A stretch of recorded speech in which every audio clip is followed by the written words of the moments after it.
अंतरिक्ष खाली लग सकता है, लेकिन यह वास्तव में गैस और धूल के विशाल बादलों से भरा है।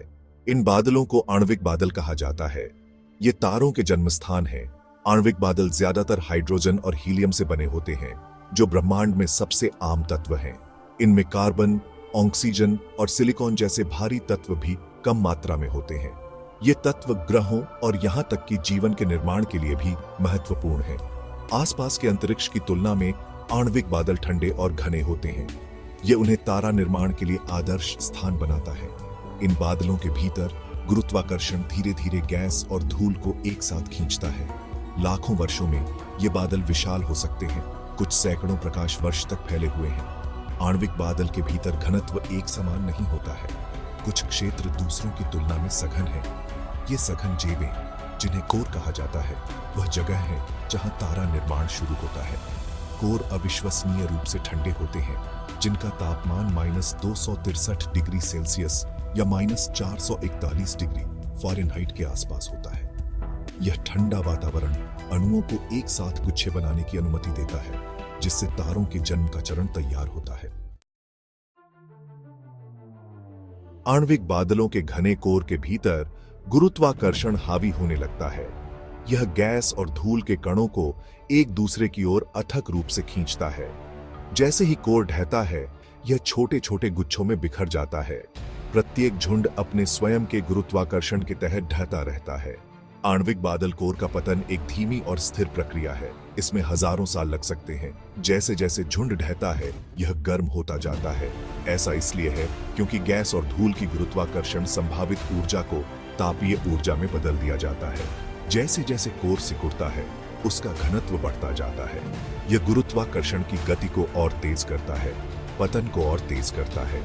ढहता हुआ झुंड अंततः इतना सघन और गर्म हो जाता है कि वह अपने ही विकिरण के लिए अपारदर्शी हो जाता है। इसका मतलब है कि पतन से उत्पन्न गर्मी अब और नहीं बच सकती है। फंसी हुई गर्मी के कारण झुंड के अंदर का तापमान और दबाव आसमान छू जाता है। यह तारा निर्माण प्रक्रिया में एक महत्वपूर्ण मोड़ का प्रतीक है। ढहते बादल के बीचों बीच एक प्रोटोस्टार बनने लगता है। प्रोटोस्टार अभी एक वास्तविक तारा नहीं है।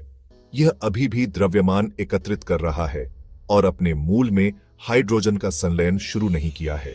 प्रोटोस्टार का कोर अत्यधिक दबाव में गर्म होता रहता है। आसपास की गैस और धूल प्रोटोस्टार पर गिरती है, जिससे उसका द्रव्यमान और तापमान बढ़ता है।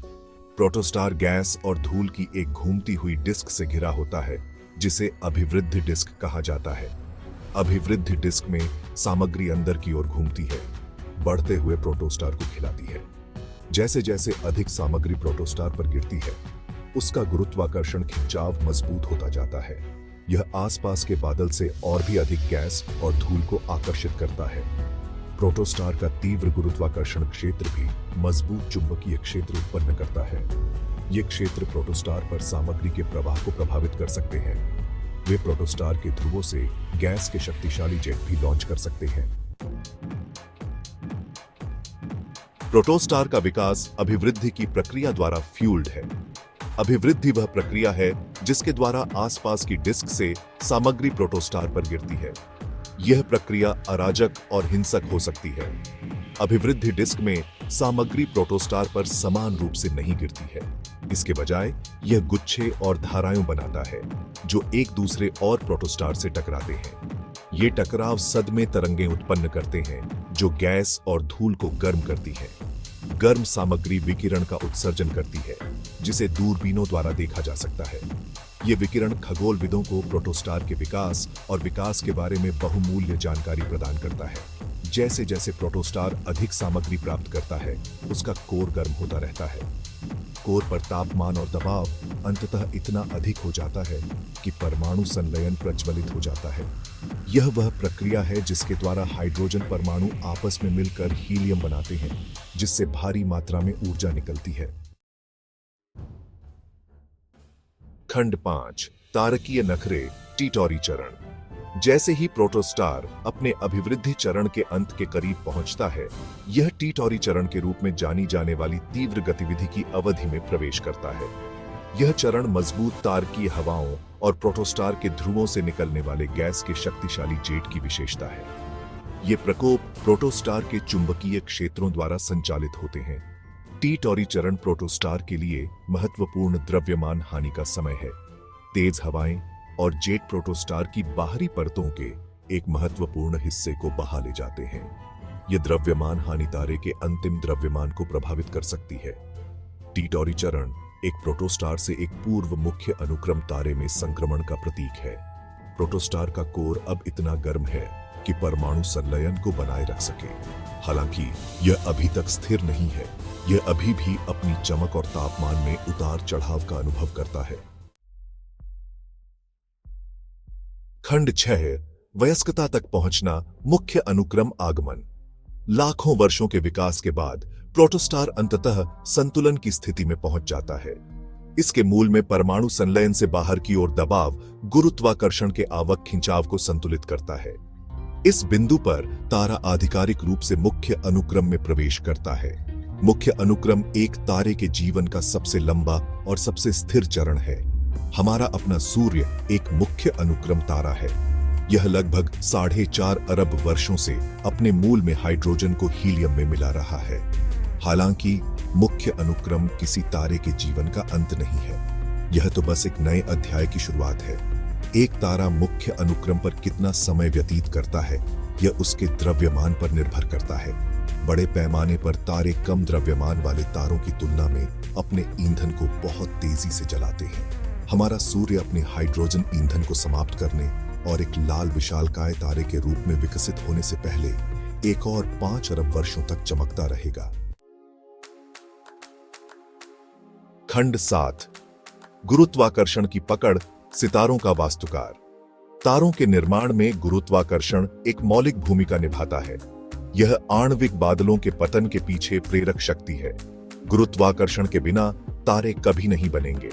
गुरुत्वाकर्षण का खिंचाव ही गैस और धूल को एक साथ लाता है, जिससे परमाणु संलयन शुरू होने के लिए आवश्यक परिस्थितियां बनती हैं। एक बार तारे के बनने के बाद गुरुत्वाकर्षण का प्रभाव समाप्त नहीं होता है। यह तारे को एक साथ पकड़े रहता है। परमाणु संलयन के बाहरी दबाव के कारण उसे अलग उड़ने से रोकता है। गुरुत्वाकर्षण तारे के अंतिम भाग्य का भी निर्धारण करता है। जब एक तारे का ईंधन समाप्त हो जाता है तो गुरुत्वाकर्षण के कारण वह ढह जाता है। तारे के द्रव्यमान के आधार पर यह पतन एक सफेद बौने, एक न्यूट्रॉन तारे या एक ब्लैक होल के निर्माण का कारण बन सकता है। खंड 8 घनत्व का नृत्य, तारकीय नर्सरी को आकार देना। आणविक बादल का घनत्व यह निर्धारित करने में महत्वपूर्ण भूमिका निभाता है कि कितने तारे बनेंगे और वे किस प्रकार के तारे होंगे। बादल के सघन क्षेत्रों के ढहने और तारे बनाने की संभावना अधिक होती है। ये सघन क्षेत्र अधिक विशाल तारे भी बनाते हैं। ऐसा इसलिए है क्योंकि बादल का कोर जितना अधिक विशाल होता है, उसका गुरुत्वाकर्षण खिंचाव उतना ही मजबूत होता है, जिससे एक तेज और अधिक तीव्र पतन होता है। आणविक बादल के भीतर घनत्व का वितरण विभिन्न कारकों से प्रभावित हो सकता है, जिसमें अशांति, चुंबकीय क्षेत्र और आसपास के तारों से विकिरण शामिल है। ये कारक उच्च या निम्न घनत्व वाले क्षेत्र बना सकते हैं, जो बादल के भीतर तारों के निर्माण को प्रभावित करते हैं। खंड 9 अभिवृद्धि डिस्क, तारकीय भूख को बढ़ावा देना। तारा निर्माण के लिए अभिवृद्धि डिस्क आवश्यक हैं। वे सामग्री को प्रोटोस्टार पर गिरने के लिए एक मार्ग प्रदान करते हैं, जिससे इसके विकास को बढ़ावा मिलता है। जैसे ही सामग्री अभिवृद्धि डिस्क के माध्यम से अंदर की ओर घूमती है, यह कोणीय गति खो देती है। कोणीय गति का यह नुकसान सामग्री को प्रोटोस्टार पर गिरने की अनुमति देता है, जिससे इसका द्रव्यमान बढ़ता है। अभिवृद्धि डिस्क भी वह जगह होती है जहां ग्रह बनते हैं। डिस्क में धूल और गैस ग्रहों का निर्माण करने के लिए एक साथ मिल सकते हैं, जो तब ग्रह बनाने के लिए अधिक सामग्री जमा कर सकते हैं। अभिवृद्धि डिस्क की संरचना और विकास जटिल हो सकता है और विभिन्न कारकों से प्रभावित होता है, जिसमें प्रोटोस्टार का चुंबकीय क्षेत्र, साथ ही सितारों की उपस्थिति और डिस्क में अशांति की मात्रा शामिल है।